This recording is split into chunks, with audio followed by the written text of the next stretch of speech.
नमस्कार साथियों, आप सभी का हमारे एजुकेशनल प्लेटफॉर्म कंपटीशन कमेटी पर एक बार फिर से स्वागत है।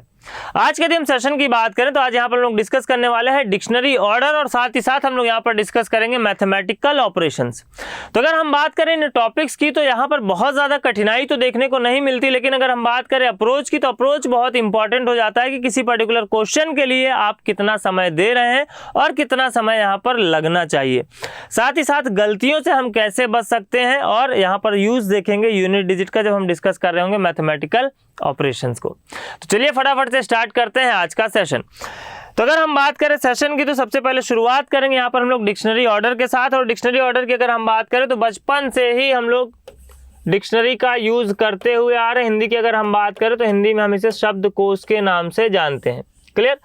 तो डिक्शनरी में जब हमें क्या करना होता था, किसी पर्टिकुलर वर्ड की मीनिंग ढूंढनी होती थी तो हम उस लेटर के साथ क्या करते थे, उस लेटर जहां से वो लेटर स्टार्ट हुआ है उसके अकॉर्डिंग हम डिक्शनरी को पलट करके देखा करते थे। तो मुझे नहीं लगता कि आप में से शायद ही कोई ऐसा हो जिसने डिक्शनरी का यूज ना किया हो।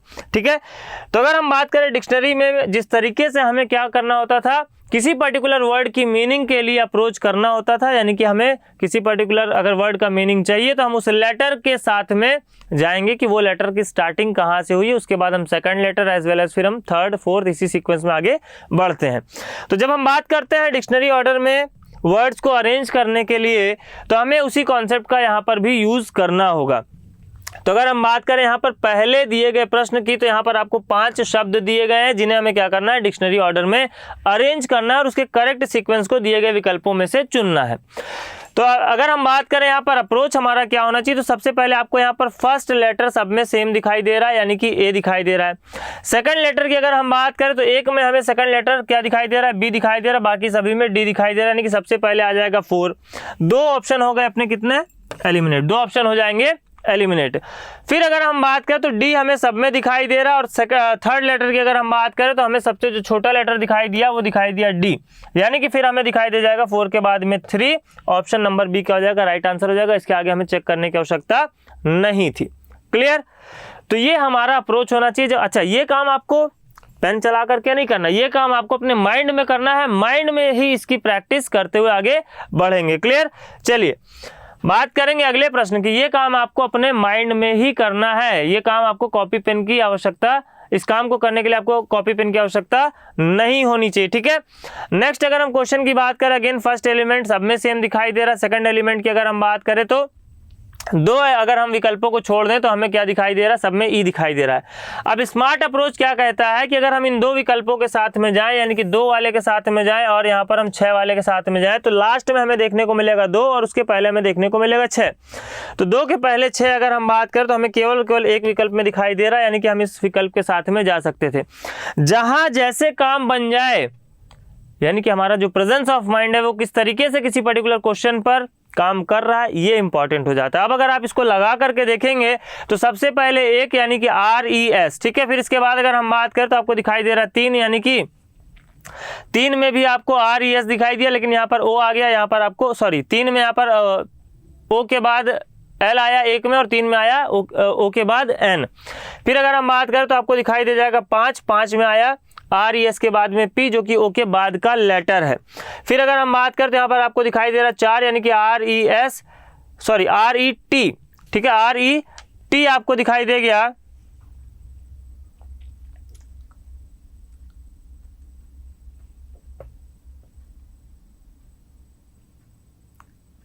RO, ठीक है, RE आपको दिखाई देगा यहाँ पर T।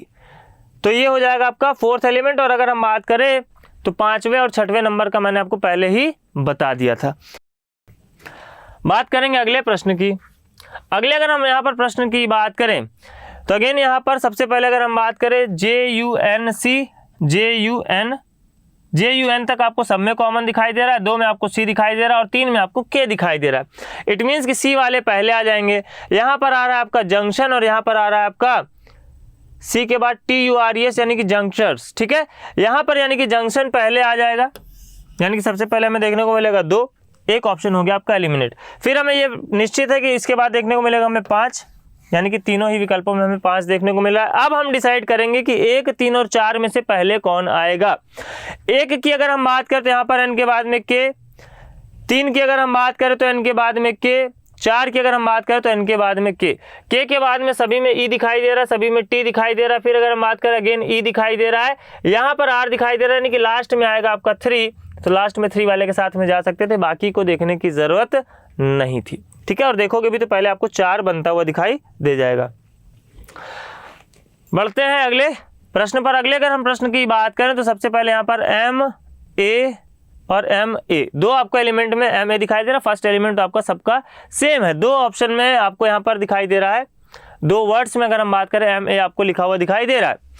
अब इन दोनों में अगर हम बात करें तो पहले एल वाला आ जाएगा, फिर एन वाला आ जाएगा, यानी कि 4, और अगर हम बात करें यहाँ पर आपको दिखाई देगा 1, 4 1 के साथ में जाएंगे तो 2 ऑप्शन हो गए अपने एलिमिनेट। अब 3 और 5 में देखना है 3 पहले आएगा कि 5 पहले आएगा, तो यहाँ पर हमें पता है एल पहले आता है, यानी कि पहले आ जाएगा 3, ऑप्शन नंबर बी हो जाएगा राइट आंसर। ठीक है, तो आई होप कि आप यहाँ पर मेंटली इस क्वेश्चन को बना पा रहे होंगे। अगर हम बात करें अगले पूछे गए प्रश्न की, तो लाइक तक सब में क्या है, सेम है। लाइक तक सब में क्या है, सेम है। लाइकलीहुड है और यहाँ पर लाइकलीएस्ट है, तो लाइकलीहुड में आपको आई के बाद में एच दिखाई दे रहा है और यहाँ पर आपको ई दिखाई दे रहा है, यानी कि पहले आएगा 5 फिर आएगा 1, 5 और 1 के साथ में जाएंगे तो एक ऑप्शन हो गया अपना एलिमिनेट। फिर इसके बाद अगर हम बात करें तो यहाँ पर लाइक के बाद में एन मिल रहा है, यहाँ पर एन मिल रहा है, लेकिन यहाँ ई आ गया तो पहले आएगा आपका 2 फिर आएगा आपका 4, तो 2 और 4 के साथ में अगर हम जाएंगे तो ऑप्शन नंबर डी क्या हो जाएगा, राइट आंसर हो जाएगा पूछे गए प्रश्न के लिए। ठीक है, बात करेंगे अगले प्रश्न की। अगले अगर हम प्रश्न की बात करें, अप्रोच, मैं बार बार कह रहा हूं अप्रोच बहुत इंपॉर्टेंट है। अगर आप सही तरीके से अप्रोच करते हैं तो बिलीव करिए आप कम से कम समय में ज़्यादा से ज़्यादा क्वेश्चंस को बना पाएंगे। जहां टाइम देना है उन प्रश्नों की भी मैंने चर्चा करी है, मैंने अगर बात करें टॉपिक्स की भी चर्चा करी है, और किस तरीके से आपका एग्जाम में मार्क फॉर रिव्यू का ऑप्शन यूज़ करना है इसके ऊपर भी मैंने डिटेल में डिस्कशन किया हुआ है। ठीक है, तो यहाँ पर अगर हम बात करें तो सब में H कॉमन है, A कॉमन है, T कॉमन है, C कॉमन है, H कॉमन है, यानी कि शुरू की अगर हम बात करें तो 5 एलिमेंट सब में आपको कॉमन दिखाई दे रहे हैं। इसके बाद अगर हम बात करें तो हमें पता है सबसे पहले आएगा A, यानी कि ऑप्शन नंबर अगर हम बात करें यहाँ पर A और D हो जाएंगे एलिमिनेट। इसके बाद अगर हम बात करें तो आएगा B, यानी कि दोनों ही विकल्पों में देखने को मिल रहा है, 2 को देखने की जरूरत नहीं है, यहाँ पर हमें 5 और 3 में देखना है कि 5 और 3 में पहले कौन आएगा। 5 की अगर हम बात करें तो H के बाद में I है, और यहाँ पर हम 3 की बात करें तो H के बाद में E है, यानी कि पहले आएगा 3, यानी कि ऑप्शन नंबर सी क्या हो जाएगा, राइट आंसर हो जाएगा पूछे गए प्रश्न के लिए। तो ये आपका अप्रोच होना चाहिए, ये स्मार्ट तरीका आपको मेंटली क्या करना है, अप्लाई करना है पूछे गए प्रश्नों पर। अगले अगर हम प्रश्न की बात करें तो अगेन यहाँ पर आपको S सब में कॉमन दिखाई दे रहा है, लेकिन इसके बाद अगर हम बात करें तो कुछ में आपको O दिखाई दे रहा है, कुछ में आपको T और कुछ में आपको P। तो हमें पता है कि O पहले आएगा, और O वाली की अगर हम बात करें तो पहले U आता है, फिर आता है आपका V, यानी कि हमें देखने को मिलेगा 3 और 6। 3 और 6 के साथ में अगर हम जाएँ तो 2 ऑप्शन हो जाएंगे अपने एलिमिनेट। 3 और 6 के साथ में अगर हम जाएँ तो 2 ऑप्शन हो गए एलिमिनेट। इसके बाद अगर हम बात करें तो हमें P देखने को मिलेगा, लेकिन P के साथ में पहले A फिर E, यानी कि 5 और 1, तो ऑप्शन नंबर ए क्या हो जाएगा आपका, राइट आंसर हो जाएगा पूछे गए प्रश्न के लिए। बात करेंगे अगले प्रश्न की। अगले अगर हम प्रश्न की बात करें तो अगेन यहाँ पर आप देख पा रहे हैं कि डी आपको सब में कॉमन दिखाई दे रहा है, आई आपको कॉमन दिखाई दे रहा है, एस आपको कॉमन दिखाई दे रहा है। इसके बाद अगर हम बात करें तो यहाँ पर हम सी वाले को लास्ट में रख सकते हैं, क्योंकि इसके बाद कहीं पे भी आपको सी देखने को नहीं मिल रहा, सभी में ए देखने को मिल रहा। तो देखेंगे किस में लास्ट में 3 है, सभी में लास्ट में 3 है, इसको चेक करने की जरूरत नहीं है। सभी में फर्स्ट में 5 है, इसको चेक करने की जरूरत नहीं है। अब पूरा गेम बचा इन बचे हुए 4 वर्ड्स के बीच। इन 4 वर्ड्स में भी अगर हम बात करें तो स्टार्टिंग के आपके 4 एलिमेंट क्या देखने को मिल रहे हैं, सिमिलर देखने को मिल रहे हैं। ठीक है, और हमें पता है पहले P आएगा फिर आएगा S, पहले P आएगा फिर आएगा R फिर आएगा S, पहले P आएगा फिर आएगा R फिर आएगा S, यानी कि अगर हम बात करें तो ये ऑप्शन एलिमिनेट, ये ऑप्शन एलिमिनेट। अब अगर हम बात करें यहाँ पर पहले P वाले में तो डबल P यहाँ भी, डबल P यहाँ भी, लेकिन पहले आएगा E, यानी कि अगर हम बात करें तो देखने को मिलेगा 4, तो हमारे पास एक ही विकल्प बचा जिसमें 4 5 के बाद में आपको देखने को मिल रहा है। 4 के बाद आपको देखने को मिल जाएगा यहाँ पर 2, 4 के बाद में देखने को मिल रहा है 2। इसके बाद अगर हम बात करें तो देखने को मिलेगा हमें R यानी कि 6, फिर हमें देखने को मिलेगा 1 यानी कि S। ठीक है, चलिए बात करते हैं अगले प्रश्न की। ISO सब में आपको दिखाई दे रहा है कॉमन। इसके बाद अगर हम बात करें तो LMTN, ठीक है, LMTN, तो हमें पता है सबसे लास्ट में आएगा आपका T, लेकिन यहाँ पर पूछा क्या है, थर्ड वन पूछा क्या है, थर्ड वन, थर्ड एलिमेंट कौन सा होगा। तो अगर हम बात करें यहाँ पर शुरुआत में, तो सबसे पहले हमें देखने को मिलेगा La, फिर देखने को मिलेगा Li, फिर हमें देखने को मिलेगा Lo, ठीक है, आइसोलॉग्स। यही क्या हो जाएगा आपका, थर्ड पोजीशन पे आएगा जब हम इसको क्या करेंगे, डिक्शनरी ऑर्डर में अरेंज करेंगे। यहाँ पर आपको बताना है फिफ्थ, और एलिमेंट कितने हैं, 6 बताना है, फिफ्थ एलिमेंट है 6, तो लास्ट से सेकंड को हम क्या करेंगे, प्रायोरिटी देंगे। तो CAL सब में कॉमन है। इसके बाद अगर हम बात करें तो आपको दिखाई दे रहा है I भी आपको कॉमन दिखाई दे रहा है। फिर अगर हम बात करें तो दिखाई दे रहा है आपको C, B, F, P, ठीक है। तो अगर हम बात करें PE वाला आपका पहले आ जाएगा और ये हो जाएगा लास्ट, तो हमें चाहिए था सेकंड लास्ट, यानी कि आपका हो जाएगा कैलिपर। कैलिपर की अगर हम बात करें तो ऑप्शन नंबर ए में आपको देखने को मिल रहा है, ठीक है। बात करेंगे अगले प्रश्न की। अगले यदि हम प्रश्न की बात करें तो हमको बताना है सेकंड वन, यानी कि स्टार्टिंग से हम जाएंगे दूसरे वर्ड के लिए। स्टार्टिंग से अगर हम बात करें तो सब में TH कॉमन दिखाई दे रहा है, फिर आपको दिखाई दे रहा है O और O वाला पहले आएगा, यानी कि अगर हम बात करें या तो थ्रू होगा या तो थॉट होगा। थ्रू की अगर हम बात करें तो यहाँ पर, अच्छा थॉरो, सॉरी यहाँ पर ना मिस्टेक मैंने की। यहाँ पर आपको सबसे पहले अगर हम बात करें तो THO 2 ऑप्शन में दिखाई दे रहा है, यानी कि इन्हीं दोनों में से कोई होगा, ठीक है, इन्हीं दोनों में से कोई होगा। बाकी के तीनों में आपको R दिखाई दे रहा है। तो यहाँ पर अगर हम बात करें थॉरो, थ्रू नहीं है, थॉरो है, ठीक है। थॉरो की अगर हम बात करें तो यहाँ पर पहले O के बाद में ऑब्वियस सी बात है R आएगा, फिर आएगा आपका U, यानी कि आंसर हो जाएगा यहाँ पर आपका थॉट, ठीक है। थॉट की अगर हम बात करें तो ऑप्शन नंबर C में आपको देखने को मिल रहा है। बात करेंगे अगले प्रश्न की।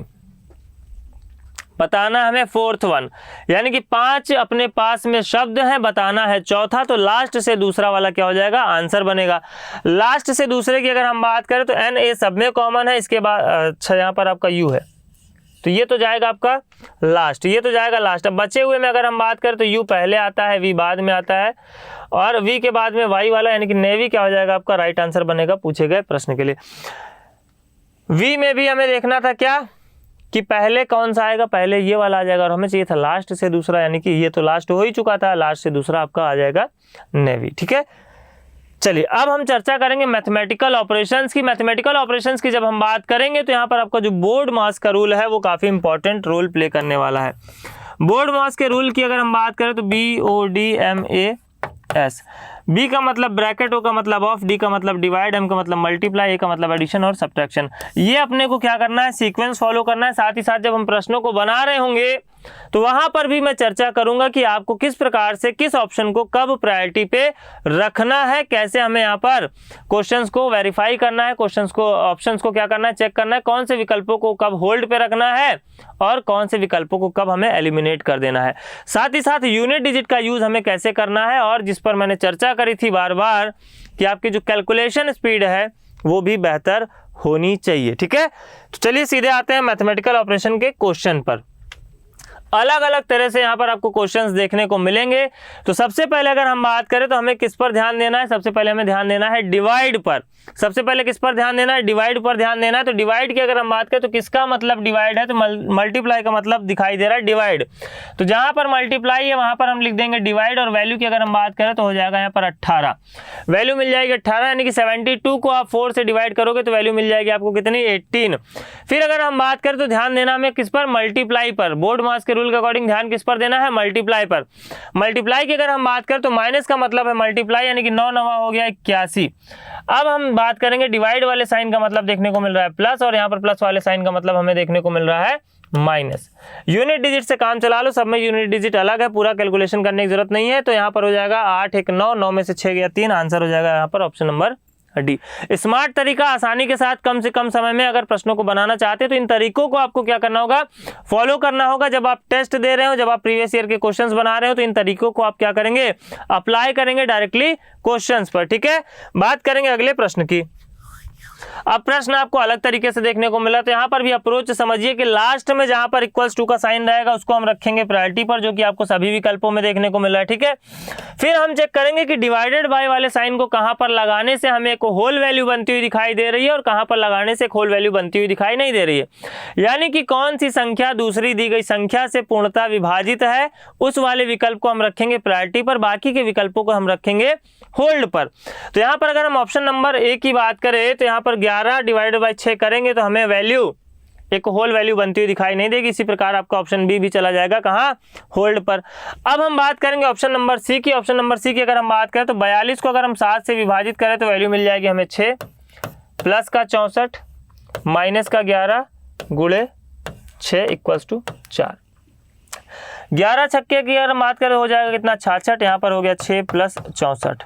ठीक है, 70 में से अगर यहाँ पर आप 66 को घटाओगे तो वैल्यू कितनी मिलेगी, 4 मिलेगी, यानी कि क्लियरली बनता हुआ दिखाई दे रहा है। तो इस तरीके के जब आप अप्रोचेस रखते हैं तो आप अपना समय वेस्ट करने से बच जाते हैं, यानी कि आप उन विकल्पों में अपना टाइम वेस्ट नहीं करते हैं जो कि आपके पूछे गए प्रश्न का उत्तर नहीं हो रहे हैं। और अगर करते भी हैं तो एटलीस्ट अगर इन अप्रोचेस को आप फॉलो करते हैं तो आपके 1 या 2 ऑप्शन में ही क्या हो जाएंगे, आंसर निकल आएंगे। बहुत रेयर केस ऐसा है कि आपको इस तरीके के अगर हम बात करें ऑप्शंस का कॉम्बिनेशन दिया जाए जहां पर आपको 2 से 3 विकल्पों पे मूव करना पड़े। ठीक है, बात करेंगे अगले प्रश्न की। अगले अगर हम प्रश्न की बात करें तो अगेन यहाँ पर हम सेम अप्रोच को करेंगे फॉलो, यानी कि सबसे पहले कौन सा ऑप्शन होल्ड पे जाएगा, सबसे पहले जाएगा ऑप्शन नंबर सी होल्ड पर। क्यों, क्योंकि मैंने कहा इक्वल्स टू वाले साइन को जहां पर लास्ट में है उसको हम लोग रखेंगे प्रायोरिटी पर। इसके बाद अगर हम बात करें डिवाइडेड बाय वाले साइन की, तो अगर हम 60 को 2 से डिवाइड करेंगे तो ऑब्वियस सी बात है डिवाइड होता हुआ दिखाई दे रहा है, यानी कि ऑप्शन नंबर ए के साथ कर सकते हैं शुरुआत। यहाँ पर वैल्यू बन जाएगी कितनी, 30। आगे की अगर हम बात करें तो प्लस का यहाँ पर हो जाएगा 6 त्रिक 18। यहाँ पर अगर हम बात करें तो हो जाएगा आपका, सॉरी ऑप्शन नंबर ए तो इक्वल्स टू आपका कहाँ था, करना था अपने को बी। इक्वल्स टू आपका ऑप्शन नंबर ए में लास्ट में नहीं करना था अपने को, ऑप्शन नंबर बी को चेक। तो यहाँ पर हो जाएगा आपका कितना 30 के बाद अगर हम बात करें तो यहाँ पर हो जाएगा प्लस का 18 माइनस का 5। वैल्यू आपको क्लियरली यहाँ पर 43 बनती हुई दिखाई दे रही है। 30 और 18 48 में से 5 घटाओगे 43, यानी कि ऑप्शन नंबर बी का हो जाएगा राइट आंसर हो जाएगा। यानी कि डायरेक्टली हमने 4 विकल्पों में से उस विकल्प को चुना, उस विकल्प तक हम पहुंचे जो कि आपके पूछे गए प्रश्न का सही उत्तर बनने वाला है। क्लियर, तो इस तरीके से आप अपना समय बचाएंगे। बात करेंगे अगले प्रश्न में। अगले अगर हम देख सकते हैं सभी आपके परीक्षा में पूछे गए प्रश्न है। प्रश्न की अगर हम बात करें तो यहाँ पर अगेन 2 ऑप्शन को हम रखेंगे होल्ड पर, बचे अपने पास 2 विकल्प और इन 2 विकल्पों में भी हम डिवाइडेड बाय वाले को प्रायोरिटी पे रखेंगे। तो अगर हम बात करें ऑप्शन नंबर सी की, तो यहाँ पर 138 को जब हम 23 से विभाजित करेंगे तो कितनी बार में जाएगा, 6 बार में जाएगा। कैसे जाएगा, 6 दूनी 12 यानी कि 120 और 6 त्रिक 18 यानी कि 138। ठीक है, तो कितनी बार में जाएगा, 6 बार में जाएगा। तो यहाँ पर इसकी वैल्यू बन जाएगी कितनी, 6। 68 की अगर हम बात करते हैं यहाँ पर इसको लिखेंगे हम लोग प्लस में, और अगर हम बात करें 54 के लिए यहाँ पर लिखेंगे माइनस, और वैल्यू देखते हैं कि 20 बन रही है या नहीं बन रही है। यूनिट डिजिट से भी जा सकते थे। 68 और 6 की अगर हम बात करें तो 74, 74 माइनस 54 करोगे तो वैल्यू बन जाएगी 20, यानी कि ऑप्शन नंबर सी हो जाएगा राइट आंसर। अगेन 4 विकल्पों में से आप डायरेक्टली उस ऑप्शन तक पहुंच पाए जो कि पूछे गए प्रश्न का सही उत्तर है। तो इस अप्रोच को आपको फॉलो करते जाना है, प्रश्नों का अभ्यास करते जाना है। बात करेंगे अगले प्रश्न की। अगले अगर हम प्रश्न की बात करें तो अगेन एसएससी सीजीएल की परीक्षा में पूछा गया प्रश्न है और इक्वेशन आपको काफी लंबी दिखाई दे रही है, लेकिन मैंने कहा फिर से हम क्या करेंगे, सेम अप्रोच को फॉलो करेंगे, यानी कि हम देखेंगे कि कौन सी वाली संख्या को अगर हम आपस में बदल रहे हैं तो ये कंप्लीटली डिविजिबल है या नहीं। तो अगर हम बात करें यहाँ पर वैल्यू दी गई है हमें फिलहाल सबसे पहले विकल्प में 9 और 36। अगर हम 9 को 36 से रिप्लेस करते हैं तो 36 आपका 81 से कंप्लीटली डिविजिबल नहीं है। 36 आपका 81 से कंप्लीटली डिविजिबल नहीं है, मतलब ये ऑप्शन चला जाएगा आपका कहाँ, होल्ड पर। फिर अगर हम बात करें 36 एंड 14, तो 36 और 14 की अगर हम बात करें तो यहाँ पर डिवाइडेड बाय से कोई लेना देना नहीं है, यानी कि इस ऑप्शन के साथ में हम फिलहाल जा सकते हैं। तो 36 की जगह अगर मैं रख दूं यहाँ पर 14 मल्टीप्लाइड बाई 81 डिवाइड बाई 9 करोगे तो यहाँ पर वैल्यू मिल जाएगी 9, माइनस यहाँ पर अगर मैं लिख दूं 88 डिवाइड बाई 4 मतलब 22, प्लस की अगर हम बात करें तो हमने 14 को रिप्लेस किया था किसके साथ में, 36 के साथ में, प्लस यहाँ पर 22 साथ हो गया आपका कितना 29 इक्वल्स टू 169। देखते हैं बनता हुआ दिखाई दे रहा है या नहीं। 14 गुणे अगर हम 9 की बात करें तो 14 दहम्मा होता है 140, माइनस 14 कर दोगे तो वैल्यू बन जाएगी 126। स्मार्ट तरीके से करते जाना है कैलकुलेट। 126 में से अगर आप 22 घटा दोगे तो 126 माइनस 22 करोगे तो वैल्यू बनेगी कितनी, 104। 104 में अगर हम बात करें 36 जोड़ दोगे तो वैल्यू बनेगी कितनी, 140। 140 और 29 की अगर हम बात करें तो 169 वैल्यू बनती हुई दिखाई दे रही है, यानी कि आंसर हो जाएगा आपका ऑप्शन नंबर बी। पहले विकल्प को हमने रखा होल्ड पर, मूव करके दूसरे विकल्प पर, डायरेक्टली यहाँ पर हमें आंसर बनता हुआ दिखाई दे रहा है। इक्वेशन लंबी हो, चौड़ी हो, कितनी भी लेंदी हो, इससे हमें कोई लेना देना नहीं है। अप्रोच ध्यान में रखना है बस। अगेन परीक्षा में पूछा गया प्रश्न है, सेम अप्रोच को हम करेंगे यहाँ पर फॉलो। इक्वल्स टू का साइन हमें ऑलरेडी दिया हुआ है, कहाँ से पिक करेंगे, डिवाइडेड बाई के साइन से। जैसे कि डिवाइड बाई साइन आपको हर एक जगह अलग पोजीशन पर देखने को मिल रहा है। पहले में अगर हम बात करें तो पहला ऑप्शन हो जाएगा होल्ड पर, क्योंकि 6 डिवाइड बाई 10 करोगे तो वैल्यू होल नहीं मिलेगी। दूसरे अगर हम विकल्प की बात करें तो यहाँ पर 55 को 162 से डिवाइड करोगे तो वैल्यू होल नहीं मिलेगी। तीसरे अगर हम विकल्प की बात करें तो 10 को यहाँ पर 55 से विभाजित करोगे तो एक होल वैल्यू नहीं मिलेगी। चौथे अगर हम विकल्प की बात करें तो 162 को अगर 9 से विभाजित करोगे तो 9 × 9 9 8 72 यानी कि 18, बिल्कुल यहाँ पर एक होल वैल्यू आपको बनती हुई दिखाई दे रही। तो इस ऑप्शन के साथ में हम जाएंगे। यहाँ पर अगर हम साइन की बात करें तो प्लस का ये हो गया आपका 55, फिर अगर हम बात करें तो ये हो गया माइनस का 10, फिर अगर हम बात करें तो हो गया ये 6 का गुणा। ठीक है, यहाँ पर वैल्यू बन गई आपकी 60, 60 माइनस 55 प्लस का हो गया 18, तो देखते हैं क्या 23 बनता हुआ दिखाई दे रहा है। तो क्लियरली आप देख सकते हैं यहाँ पर वैल्यू बनी 5 और 18 प्लस 5 की अगर हम बात करें तो 23। अगेन भले आपका विकल्प जो सही विकल्प है वो चौथे ऑप्शन में था, लेकिन हम डायरेक्टली उस विकल्प तक पहुंच पाए। कैसे पहुंच पाए, इसी अप्रोच की बदौलत। तो इस अप्रोच को आपको फॉलो करते हुए चलना है।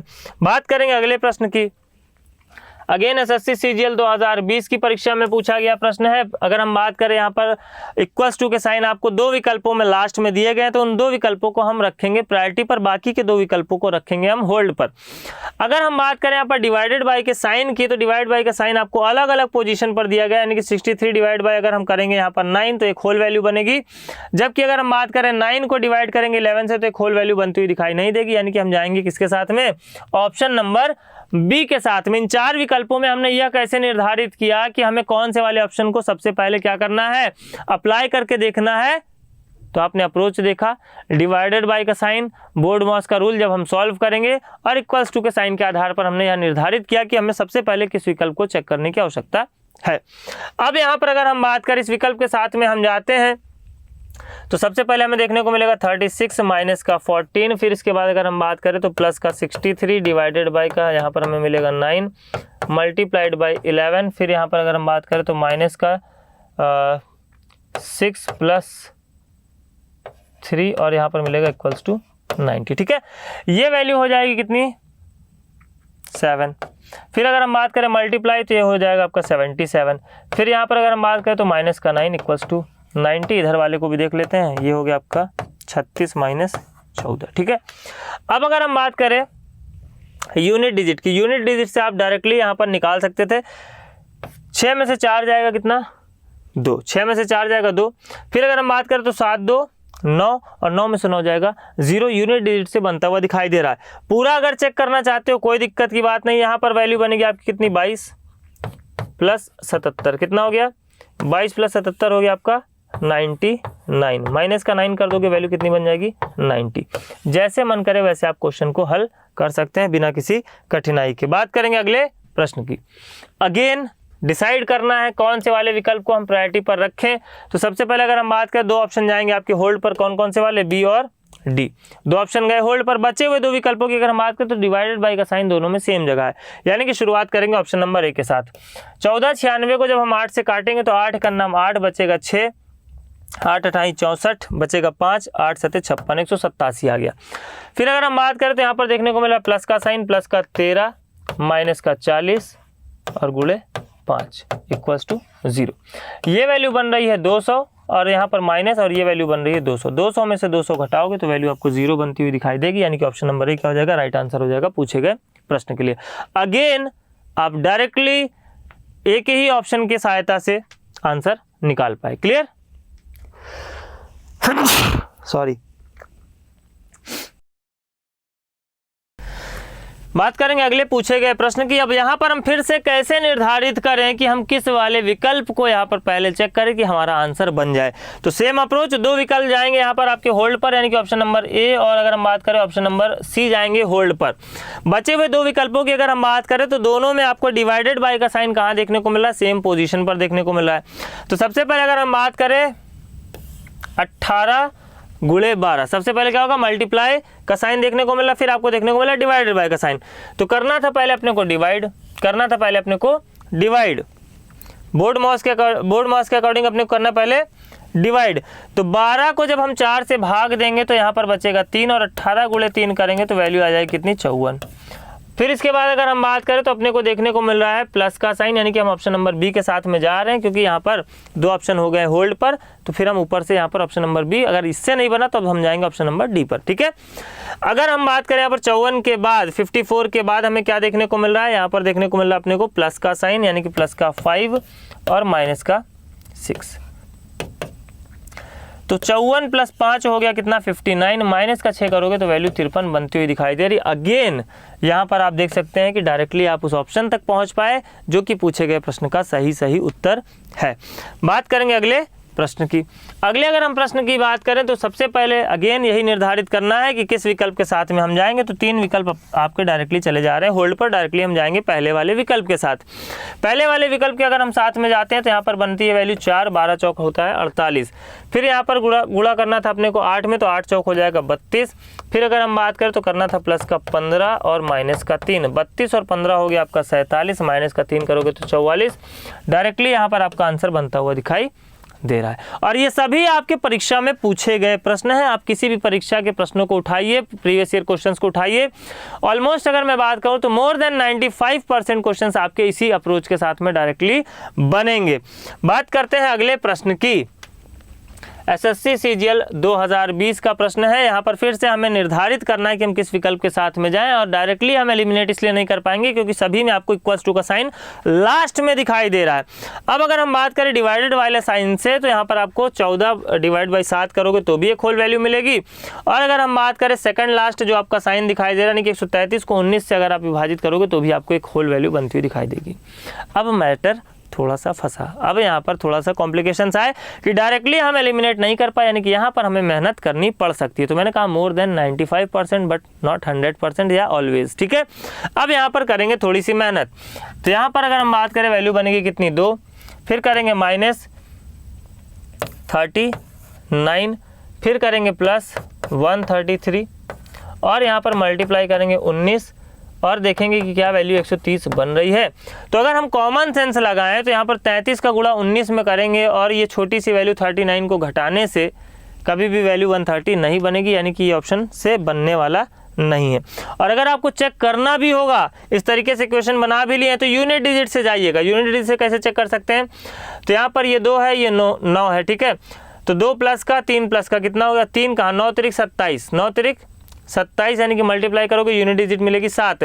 तो ये बना आपका 7, ये बना 2, 9, 9 में से 9 घटाओगे तो वैल्यू बन गई 0, बिल्कुल 0 बनती हुई दिखाई दे रही। यूनिट डिजिट से भी आप इसको एलिमिनेट नहीं कर सकते थे, लेकिन कॉमन सेंस लगाओगे तो 33 का गुणा अगर आप करोगे 19 में या 20 में तो लगभग 660 तो ऐसे ही बन जाएगा। और उसमें आप 39 घटाओगे तो कभी भी 130 वैल्यू बनती हुई दिखाई नहीं देगी। ठीक है, बात करेंगे अगले विकल्प की। अगले अगर हम विकल्प की बात करें तो यहाँ पर करना था अपने को मल्टीप्लाई, 14 गुणे 7 करेंगे तो वैल्यू बनेगी कितनी, 98। 98 के बाद करना था माइनस का 39, फिर यहाँ पर करना था प्लस का आपको 133 डिवाइडेड बाय 19 की अगर हम बात करें तो कितने बार में जाएगा, 7 बार में जाएगा। इक्वल्स टू देखना 130 आ रहा है कि नहीं आ रहा है। तो सिंपली अगर हम बात करें तो यहाँ पर हमें बनता हुआ दिखाई नहीं देगा 130, क्यों, क्योंकि माइनस का 39 है और प्लस का ये 7 है, यानी कि इस प्रश्न में हमें थोड़ी सी मेहनत करनी पड़ रही है। ठीक है, अगर हम बात करें अगले विकल्प की तो यहाँ पर अगेन वैल्यू बनती हुई दिखाई देगी अपने को 2 प्लस का 39 माइनस का 133 मल्टीप्लाइड बाय 19, यानी कि इससे भी बनने वाला नहीं है। अब हम जाएंगे सीधे कहाँ, लास्ट वाले ऑप्शन पर। लास्ट वाले ऑप्शन की अगर हम बात करें तो ये वैल्यू बनेगी आपकी 98, ये वैल्यू बनेगी आपकी प्लस का 39। अब लास्ट ऑप्शन पे जा ही क्यों रहे हैं, ये भी एक मुद्दा है। ठीक है, लेकिन यहाँ पर सिर्फ मैं एग्जाम में लास्ट ऑप्शन पे मत जाना, चेक नहीं करना, 3 ऑप्शन एलिमिनेट हो गए तो चौथे को मारना सीधे सीधे आंसर, ठीक है। यहाँ पर मैं सिर्फ इसको क्या करा रहा हूँ, वेरीफाई कराने के लिए लास्ट ऑप्शन चेक कर दे रहा हूँ, ठीक है।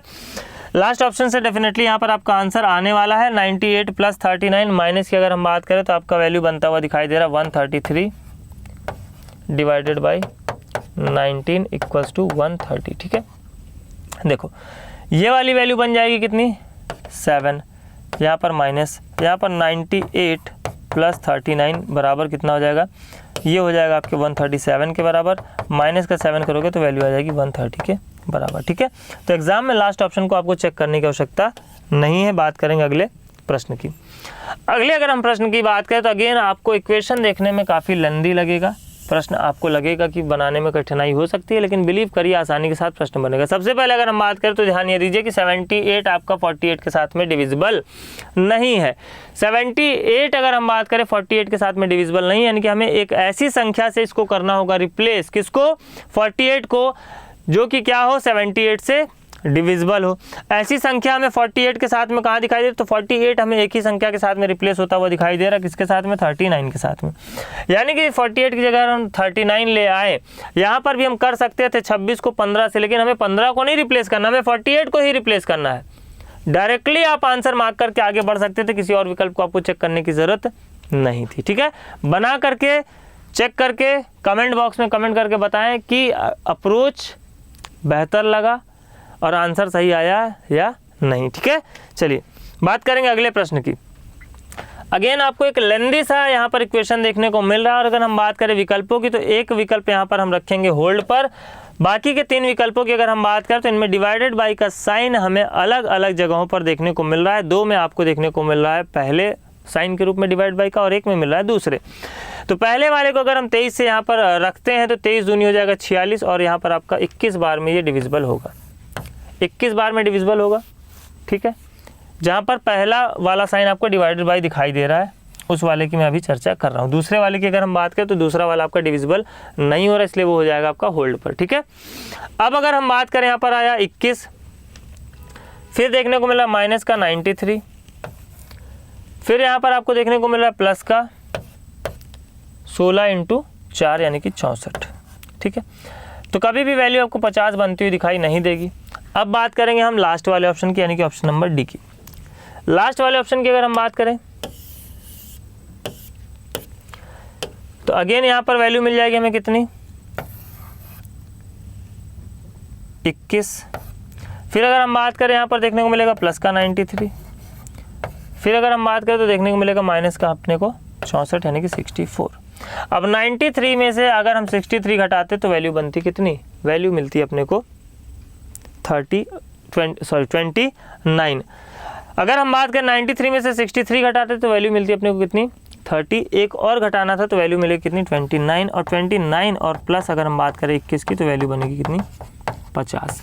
यानी कि अगेन आपने यहाँ पर दूसरे अटेम्प्ट में सही विकल्प को चुना, पहले अटेम्प्ट में नहीं लेकिन दूसरे अटेम्प्ट में आपने सही विकल्प को चुना। चारों को आपको चेक करने की जरूरत नहीं थी। अगर आप चारों के साथ में जाते तो समझिए लास्ट ऑप्शन था, कितना टाइम आप अपना ज़ाया करते। और एग्जामिनर का मेन मोटिव, मैंने कहा कि बहुत ज़्यादा स्टार्टिंग में मैंने बताया बहुत ज़्यादा आपको कठिनाई नहीं होगी, लेकिन कितना समय आप दे रहे हैं किसी एक पर्टिकुलर क्वेश्चन के लिए, ये इंपॉर्टेंट हो जाता है, ठीक है। बात करेंगे आज के सेशन के लास्ट क्वेश्चन की। आज के सेशन के यदि मैं अंतिम प्रश्न की बात करूं तो अगेन हमें यहाँ पर क्या करना है, उस विकल्प को चुनना है जो कि आपको एक बार में आंसर दे। तो सीधे हम जाएंगे ऑप्शन नंबर सी पर। बताने की आवश्यकता नहीं क्योंकि क्यों हमने बाकी ऑप्शंस को किया एलिमिनेट। अब चेक करके देखते हैं कि बनेगा या नहीं बनेगा। तो बिल्कुल बनता हुआ दिखाई नहीं दे रहा, क्यों, क्योंकि यहाँ पर आपका 45 जो है वो 24 से डिविजिबल नहीं है, ठीक है। चलिए, यानी कि इसको भी हमने चेक नहीं किया। अब अगर हम बाकी विकल्पों की बात करें तो divided by second last position पे दिखाई दे रहा है, यानी कि ऑप्शन नंबर ए भी चला जाएगा आपका होल्ड पर। अब दो विकल्पों को तो अपने को चेक करना ही पड़ेगा, क्यों, क्योंकि दोनों विकल्पों में आपके डिवाइड बाय दिखाई दे रहे हैं सेम पोजीशन पर। यानी कि ऑप्शन नंबर बी के साथ अगर हम जाएंगे तो ये बनेगा आपका 45 × 24 डिवाइडेड बाय 72। और इसके बाद अगर हम बात करें 45 × 24 डिवाइड बाई 72 इक्वल्स टू 20 - 12 + 7। यानी कि सिंपली अगर हम बात करें तो ये वैल्यू बन रही है 15, तो देखते हैं ये वैल्यू 15 के बराबर आ रही है या नहीं आ रही है। तो ये बनेगा 1/3 और यहाँ पर 45 को अगर 3 से काटेंगे तो आ जाएगा 15, बिल्कुल आपका 15 के बराबर वैल्यू बनती हुई दिखाई दे रही है। यानी कि इस प्रकार के भी क्वेश्चन आपको देखने को मिल सकते हैं। तो सिंप्लीफिकेशन पर आपकी कमांड बेहतर है तो ऑब्वियस सी बात है कैलकुलेशन में भी आपको स्पीड बनती हुई दिखाई देगी। तो प्रश्नों का स्तर क्या होने वाला है, अप्रोच हमें किस प्रकार से करना है, हर एक बात पर हम लोगों ने यहाँ पर डिस्कशन किया। नेक्स्ट यदि हम बात करें सेशन की तो बहुत ही अमेजिंग और इंटरेस्टिंग टॉपिक के साथ में हम लोग यहाँ पर जुड़ेंगे, जिसका नाम अगर हम बात करें तो लॉजिकल सीक्वेंस ऑफ वर्ड्स। यानी कि अगर हम बात करें कुछ इस प्रकार के टॉपिक्स आपको देखने को मिलते हैं जो कि आपको देखने में तो काफ़ी इजी लगते हैं लेकिन आप गलतियां करते हैं, और इनकेस जानकारी के अभाव में हमारा अप्रोच क्या होना चाहिए इसके बारे में हम लोग चर्चा करेंगे। तो आज के लिए फ़िलहाल इतना ही, मिलते हैं हम लोग नेक्स्ट क्लास में कुछ और अमेजिंग और इंटरेस्टिंग जानकारी के साथ। Thank you.